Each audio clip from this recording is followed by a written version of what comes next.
Nimepata taarifa kule mkoa wa Tabora, ametokea muuguzi mmoja, kwanza hata kwa taaluma yao haruhusiwi yeye kufanya upasuaji wa mgonjwa.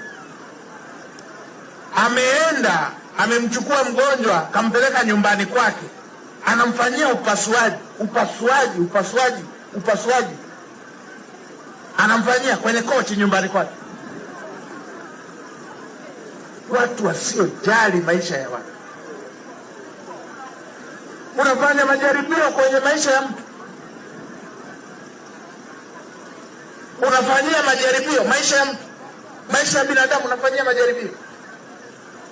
Mheshimiwa Rais kajenga hospitali kila kona.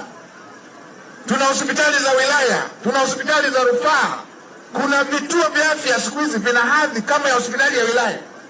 Unaenda kumfanyia mgonjwa chumbani nyumbani kwako kwenye kochi. Upasuaji wa tumbo unafanyia nyumbani,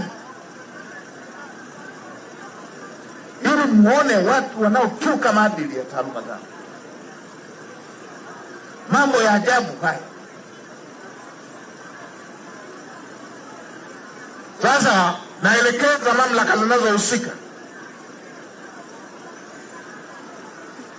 huyu si wa kuhamishwa, afukuzwe kazi mara moja, na akishafukuzwa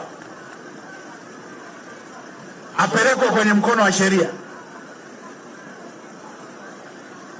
Na wale wanaotoa vibali vyao vya kitaaluma wamnyang'anye hicho kibali.